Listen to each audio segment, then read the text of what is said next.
I lost the party game and was forced to Venmo the cold god Adrien 520. Before long I lost again, so I swallowed my pride and asked for the money back. He hit me with a barrage of calls and sneered. Playing with me, huh?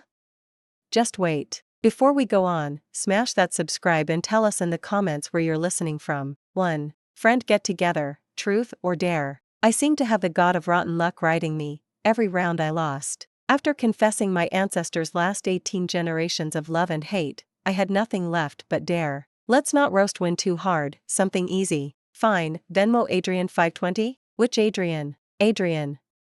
What other Adrien is there? Adrien? Savage. My soul screamed no, but I had no choice. Under the spotlight of their stares I fumbled out 520 to Adrien. His reply pinged back instantly.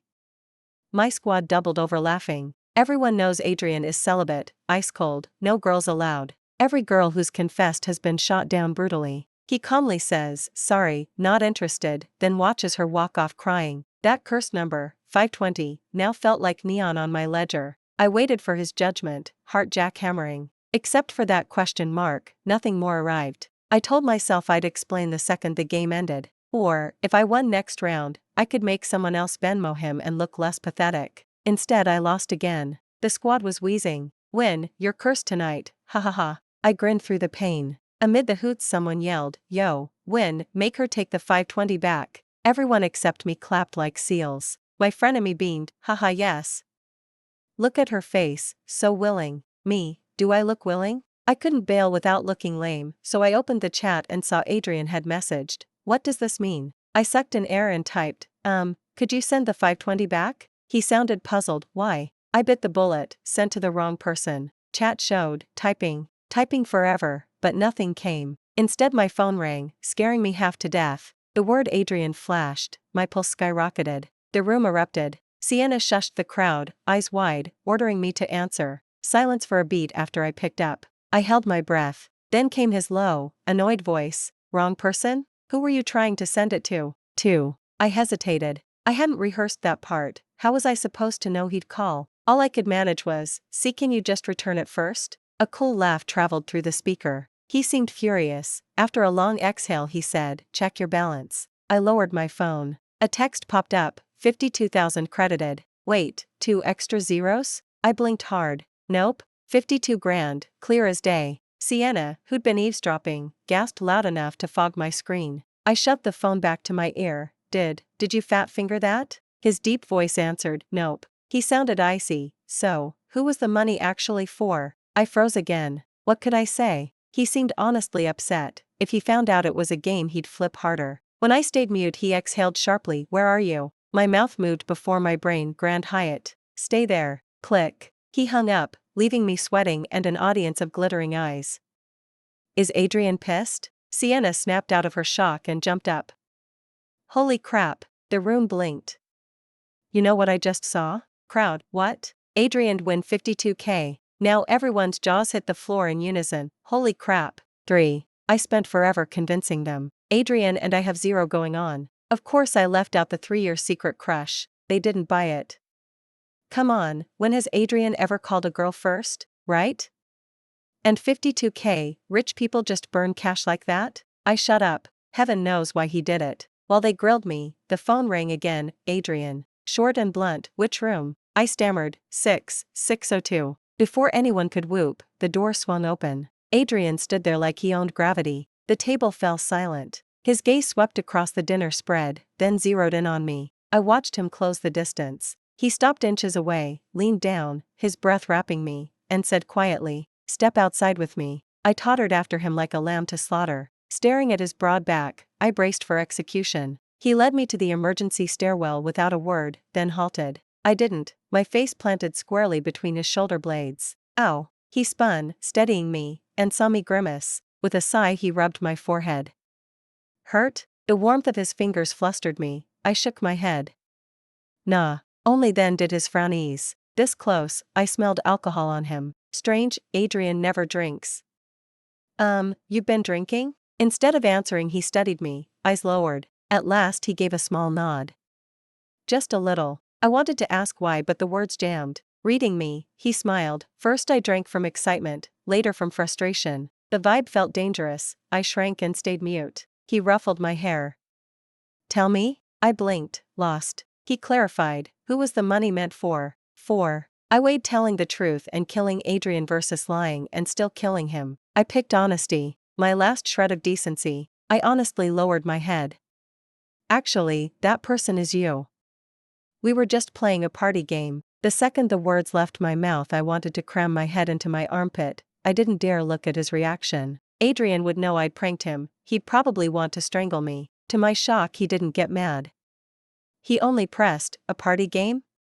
Truth or dare? I gave a tiny nod, still not raising my eyes. After a moment, he cradled my face in both hands, forcing me to meet his gaze. I could only stare back helplessly, waiting for the death sentence. Instead of judgment, I got the curve of a smile. He leaned in and brushed a kiss across my lips, soft, steady, tasting faintly of alcohol. While my brain blue-screened, he tugged me into his arms. A low voice murmured at my ear, "Sorry, I almost got it wrong." Dazed, I mumbled against his chest, "Got what wrong?" He tightened his hold, hot breath skimming my neck, whining like a wronged puppy. "When you told me the truth, I thought you were messing with me." Me? Pretty sure he'd misunderstood something here. Like, was there any chance he thought it was a dare? Pinned so close we were practically fused, I belatedly realized my face was on fire. Even if it was a mistake, I wasn't about to correct it. Let me drown happily in this misunderstanding. Adrien's tousled hair kept tickling the hollow of my throat. My heartbeat felt worse than the finish line of an 800-meter sprint. He noticed, chuckled softly, "Your heart's racing." Then he guided my palm to his left pec. "Listen, I'm the same." Through the thin fabric I felt carved muscle and a pounding rhythm. He kept my hand there, eyes locked on mine. My brain threatened to shut down. Out of the corner of my eye I spotted silhouettes around the corner. Panicked, I shoved him away. "There, people." He glanced back, only to lace our fingers tighter. "So what?" At the edge of the wall the squad stared, jaws unhinged. 5. Adrien took me home. My phone exploded with messages from Sienna. "OMG, you liar. How could you trick me? My heart is in pieces. Either Venmo me 52 grand or tell me how you two got together, or I'm forwarding our chat history to Adrien." The last line made my pupils quake. If he saw my unhinged thirst tweets about him, I'd have to emigrate to Jupiter. I typed frantically, "Long story, we'll explain tomorrow." "Sienna, don't you dare lie." Adrien noticed my frantic swiping and tilted his head. "What's up?" I flicked out of the chat faster than lightning. "Nothing."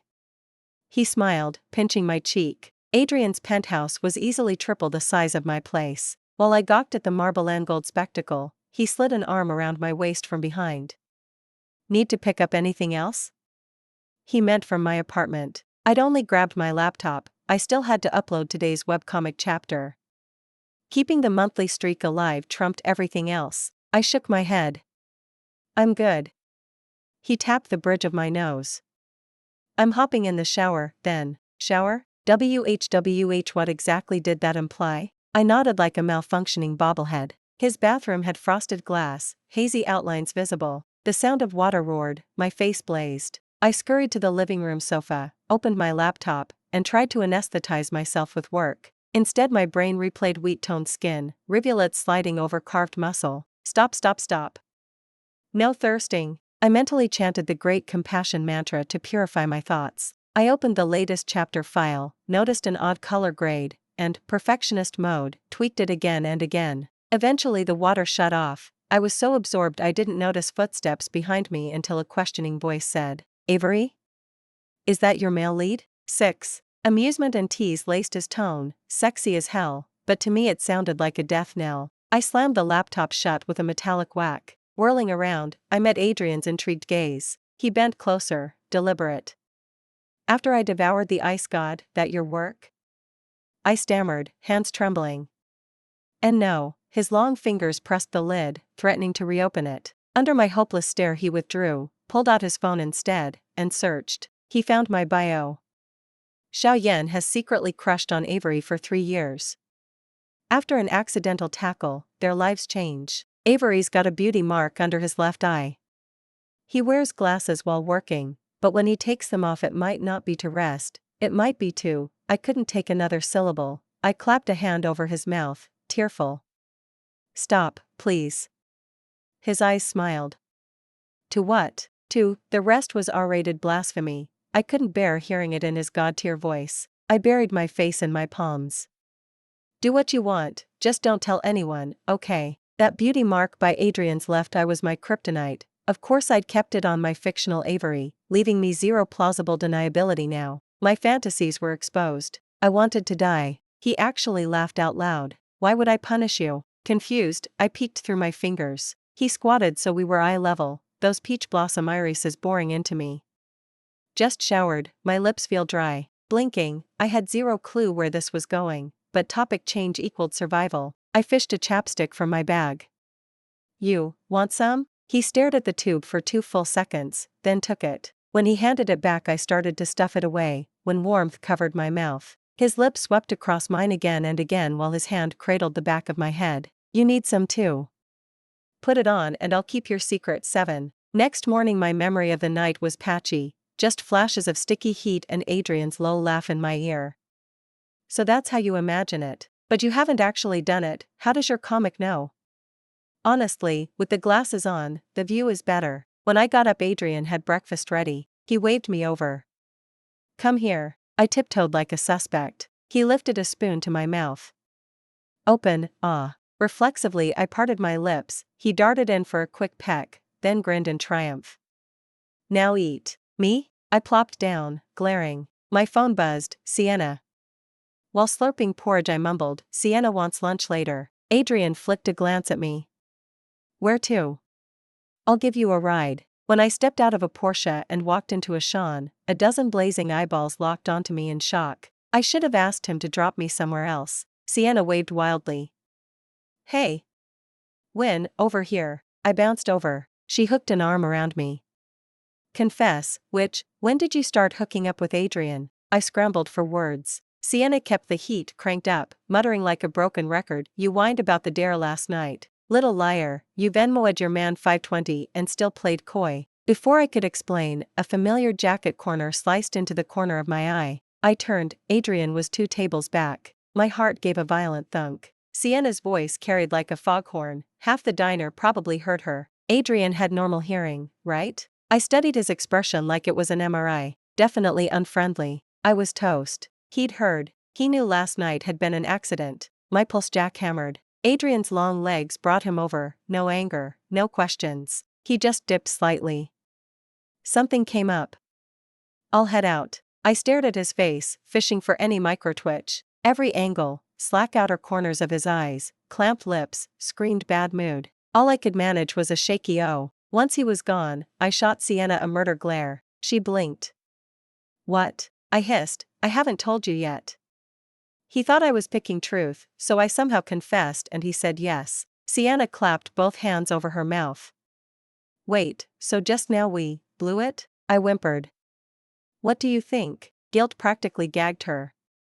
SH shouldn't be that bad. 8. After lunch I stood at the curb, empty inside. Men's mouths are liars. He'd sworn he'd pick me up later. Not a shadow anywhere. Only a grandpa on a bike rode past, smiling kindly. My beautiful romance had lasted the lifespan of a soap bubble. Partly my fault, mostly it just hurt. The more I replayed it, the wronger it felt. 2 crocodile tears slipped out. I kicked an unidentifiable lump beside me. Why am I so unlucky? Random yelped, Miss. The trash can. Crap, was that a trash can? I lunged to steady it. Instead I tripped, taking both me and the bin down in a spectacular faceplant. Mercifully the can was empty. Otherwise I would have sobbed on the sidewalk. It hurt so much I just sat there, too defeated to stand. Random hovered, wanting to help but clueless. He finally gripped my left forearm, and suddenly I was scooped up by the waist instead. Startled, I kicked air twice before realizing Adrien held me. I froze, docile. Random gave Adrien a once-over, then silently backed away. Adrien frowned. How'd you end up like this? Pain plus embarrassment equaled leaky faucet. Why you don't want me anymore, why bother? He looked blank. When did I say that? I buried my face in my hands, blubbering, you know now. I lied.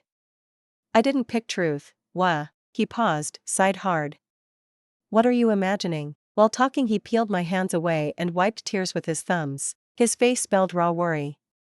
Stop crying, you're breaking my heart. I caught the tremor in his voice but kept hiccuping. But you walked off, and you didn't come back for me. Impatient, he dipped and kissed my tears away, fierce and quick. Cut the nonsense. I'm here, aren't I? 9. Bundled into his passenger seat, I finally ran out of tears. Hard crying left me with intermittent hiccups. Adrien mopped my face and moaned theatrically, "Poor me, my girl doubts my feelings." That cracked me up. The clouds inside me lifted. I pouted. "So you're not mad?" He gave me a scolding look. "I'm not stupid. Even if you chose dare, your truth was you like me, right?" Well, he had a point. Then, half amused, half exasperated, "And I've seen your webcomic, that doesn't lie." My cheeks ignited. "Don't mention that." He coaxed. Fine, dropped. Still suspicious, I muttered, "But you looked scary earlier." He blinked, rubbed his forehead. "Bance crisis. Just finished putting out the fire. Sorry, next time I'll mask better in front of you." I shook my head fast. "No, I want the real face." Smiling, he leaned in and sealed my lips. "Then that's exactly what you're seeing." Great, he'd licked my lipstick clean. Fair trade, he owes me 10 new tubes. 10. Adrien's workload exploded. Whatever corporate bomb he'd defused still left shrapnel everywhere. My field's completely different, I could only twiddle my thumbs. I'd turned into a living husband-watching rock. When I moaned to Sienna, she facepalmed. "Seriously? Win, hot genius goddess, you don't know the play?" I lit up. "Tell me." "Ellis. March over with your bento box of love, duh." Surprise raid his office. Lightbulb moment. Obviously. I smothered her with kisses over the phone, then raided the kitchen. After an epic cooking sprint I headed for Vance Tower. In the grand lobby, surrounded by suits, a sneaky idea bloomed. Maybe I could fish for office gossip about him? The second it surfaced I overheard 2 staffers murmuring, "Did you hear? Emery's been acting weird." Alarm bells. No way, had my paranoid fantasy materialized? Was his busy a lie? What do? I tailed them, ears flapping. "But keep it low-key." "What?" "Emery's suddenly addicted to comics. Any spare second, bam, manga time." "Huh? Emery? Comics? Impossible." Scout's honor. Several people saw him giggling at a shoujo title, Apple Cheat, like some unicorn sighting. "Come on, Mr. ICCFO reading pink hearts?"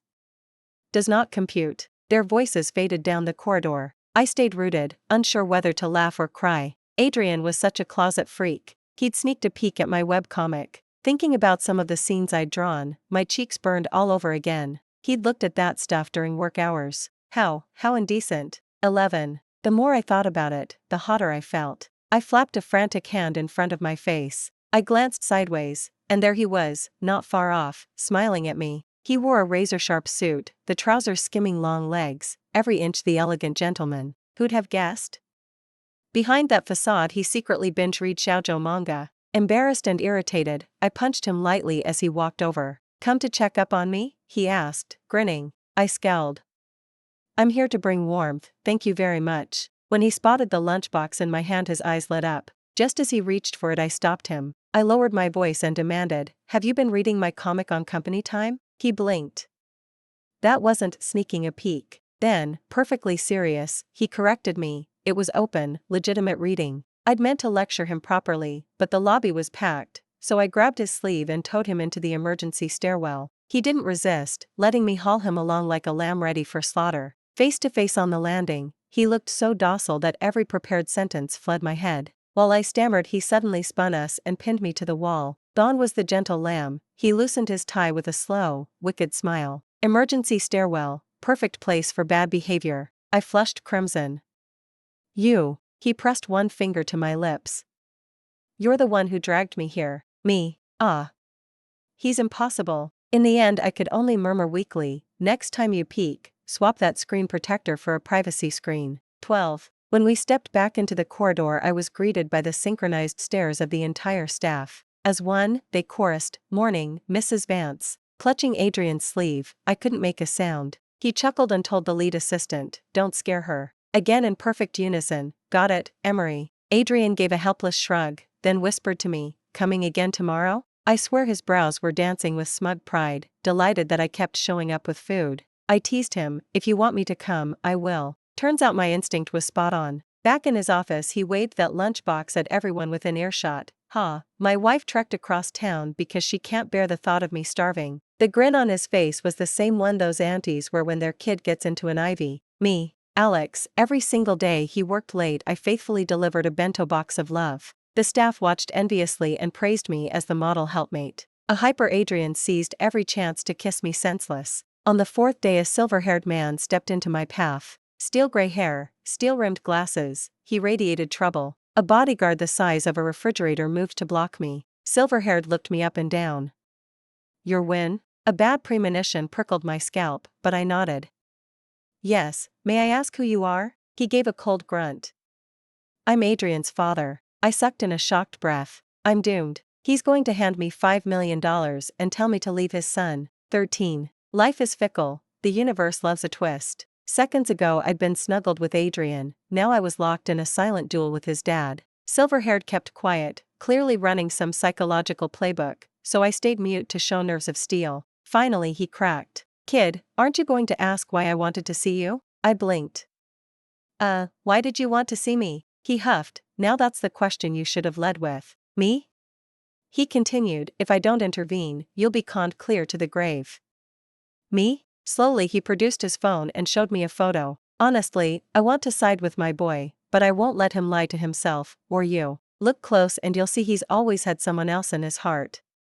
I asked. He said the girl's surname is Ma. I zoomed in on the image. No mistaking Adrien's handwriting, it was a diary entry. Page after page of devotion to someone codenamed M. Big eyes, Quinn nose, hair like floating seaweed. Basically me, except M had an oval face while mine is egg-shaped. He'd written, if I could ask God for one wish, it would be to marry M. I never thought I'd fall for a girl, but there she was. She's gentle, adorable, perfect in every way except that she isn't mine. If meeting her cost me all my luck in the first half of life, I'd spend the rest bankrupting my fate just to make her love me back. When I finished I went quiet. Snooping in a diary isn't ethical, but using me as a stand-in is worse. Dad Vance patted my shoulder like a TV drama sage. Don't do anything drastic, kid. I stepped in because I feared you'd both sink deeper. Keep a cool head. 14. Back home I sat in gloomy silence. Adrien found me on the penthouse terrace staring into space. What's up, Win? I ignored him. He padded over in slippers. Hey, talk to me. What's wrong? Still nothing. Only when he wrapped his arms around me from behind did I wrench free. That finally clued him in. He grasped my shoulders and turned me to face him. What happened? Say something. I studied his eyes, hunting for guilt, but all I saw was frantic worry. I looked away. Baby, please, did something happen? He begged. I steadied myself and asked softly, have you ever kept a diary? Instant panic flashed across his face, even his earlobes turned crimson. Well, that is. My heart iced over. So you did write one. Cornered, he offered a timid, yes. Once he admitted it I felt a mini heart attack. Voice calm, I said, then let's read it together, shall we? The flush crawled from his ears to his cheeks. That's, not really. The more he squirmed, the colder I felt. What's the problem? You dared write it, don't you dare read it? He pleaded with wide, miserable eyes, but it's just. I cut him off, either you fetch it or I walk. He froze, then mumbled in wounded tones, fine, I'll show you, just don't threaten to leave. I couldn't care less about his hurt feelings, I simply held out my hand. With a heroic grimace he marched to the study, returned with a small notebook, and placed it in my palm like a bashful schoolboy. I sniffed, flipped to the table of contents, and noticed a thin pocket. A photo slid out. Angling it to the light, I gasped, wait, that's me? I stood there, totally blank. I flipped back a couple of pages, still in disbelief. 2 pages were exactly what Victor had shown me in the photo, but why was my own picture tucked inside? I stared at Adrien, confused. He kept his head down, cheeks scarlet, looking mortified. I told you it was bad, so embarrassing. 15. For the next hour I studied Adrien's secret crush diary like a wine-tasting flight. Oh, his crush was me. Talk about a plot twist. He'd liked me long before I ever liked him. M was just my uppercase W flipped upside down. The pages Victor had stumbled across were pure love confession. The rest chronicled every tiny high school moment we'd spent together. Back then we shared a desk. He'd grumbled in his entries that I was hopelessly dense, blind to how special I was to him, like how he never lost his temper with me, yet I chalked it up to him being naturally frosty, or how he woke at 6 to detour to South Street for mooncakes, then claimed they were extras some girl foisted on him, or the time I dozed off on his shoulder and his ears burned red, blushing, but I assumed I'd just made him furious. I still felt suspended in a dream. But I don't have a melon seed face, mine's oval. Adrien looked blank. Oval? Your classic melon seed, pointy chin, slim. I glanced in the mirror, speechless. Then why did you tell your dad M stands for Ma? He sounded wounded. I couldn't exactly hand him the truth. I said nothing. Well, fair point. Awkward silence ballooned. With the diary forcibly read, Adrien sulked like a wronged little wife. You didn't just doubt me, you interrogated me. I lunged for a bear hug. I'm sorry, he pouted. One measly apology? I scratched my head. Then, I leaned in and pecked his lips. Better? Silence. Another kiss. How about now? Still silence. I kept his face and rained kisses down. He let me, offering zero reaction, so I kept going. But after only a few, the mood shifted gears. Realizing this, I tried to retreat. He caught my wrist. Chuckling, Adrien bent toward me. Apologize with sincerity. Then, he killed the lights. 16. Several days later Adrien took me to meet his parents. Victor saw me and immediately fiddled with his glasses, eyes darting anywhere but my face. The sprawling living room hung with a wisp of second-hand embarrassment. I rubbed the tip of my nose. Oh life, oh drama. Adrien broke the ice first. Mom, Dad, this is my girlfriend. Victor forced his gaze up, met mine, and gave 2 dry chuckles. I answered with an awkward smile. Evelyn swept her eyes over us, then clicked her tongue loud enough to echo. Honestly, old enough to know better and still rifling through your son's diary. Victor shrank, silent. She shot him another glare. If you're going to snoop, at least finish the job. His mouth drooped, wounded. Evelyn sprang up and clasped my hands, then whipped back to scold him. You almost cost me this gorgeous daughter-in-law, could you afford that? Victor bobbed his head obediently. Adrien watched the show, popcorn optional. I hesitated, then spoke up for my future father-in-law. Auntie, don't blame Uncle, I'm at fault too for jumping to conclusions. Evelyn stroked my cheek with maternal fondness. Sweetheart, spare him nothing, the man's a fossilized scamp. I laughed nervously. She wasted no time. After a few pleasantries she slid a jade bangle off her wrist and pressed it into my palm. Darling, this passes to every Vance bride, guard it well. I've had an astrologer check, next month has the perfect wedding date. Do you kids fancy a barefoot Bali sunset ceremony, or a classic Chinese pavilion in upstate New York? Adrien and I locked eyes, both broadcasting SOS. Unfazed, Evelyn kept spinning her vision board. I've commissioned 3 invitation suites, Wynn can pick her favorite later, and the dress. 17. Adrien dragged me to try on gowns. I wasn't even planning to go, but Evelyn's sneak peek photos screamed princess, and I squealed like a prairie dog. I starved overnight and skipped breakfast to squeeze into samples. Adrien claimed solidarity and refused food too. When the curtain swept back, his eyes glazed. I flushed, avoiding his gaze. This mermaid cut left 0 secrets. Strapless, waist cinched, every curve showcased. Adrien leapt up, circling me with a giddy grin. Baby, you're stunning. He knelt to smooth the train. I mock scolded, hands off my dress. He pouted. Can't you add baby when you scold me? I complied. Hands off my dress, baby. He gawked, disbelief sparkling. I burst out laughing and shooed him. Okay, that's enough. He trailed behind like a hopeful puppy until I yanked the curtain shut. After sampling every gown Evelyn pre-selected, noon loomed. Back in the car Adrien buzzed with opinions. Babe, the fishtail was, but the ball gown felt like a Disney moment. I waffled. A pigeon coo interrupted. I blinked at him. Adrien rubbed his hollow stomach, sheepish. 3 meals, skipped. Guilty, I offered, let me feed you? He stared, refusing instantly. Nope. Before I could protest, he leaned across the console. I already have my snack, right here. Me, 18. On our wedding day I wore neither fishtail nor ball gown. Adrien had commissioned one just for me, his definition of the dress. The venue brimmed with mutual friends, mostly squad, obviously, evidenced by the disco of flashbulbs the instant the officiate said, "You may kiss the bride." After a soft, movie poster kiss, they clamored for more. Riley encore. Encore. Adrien adjusted my veil, unhurried, then lifted the mic. I'd love to, but half the audience is underage, so, PG-13, folks. Groans erupted, they jeered that he'd murdered romance. Even under 3 pounds of powder my blush glowed. Under the perfect lights, Adrien squeezed my fingers, eyes liquid. The wish I whispered at 16 finally came true. The end. Thanks for listening to today's story. If you liked the video, please like and share it with friends. We look forward to reading your thoughts in the comments. Don't forget to subscribe for more great stories. See you next time.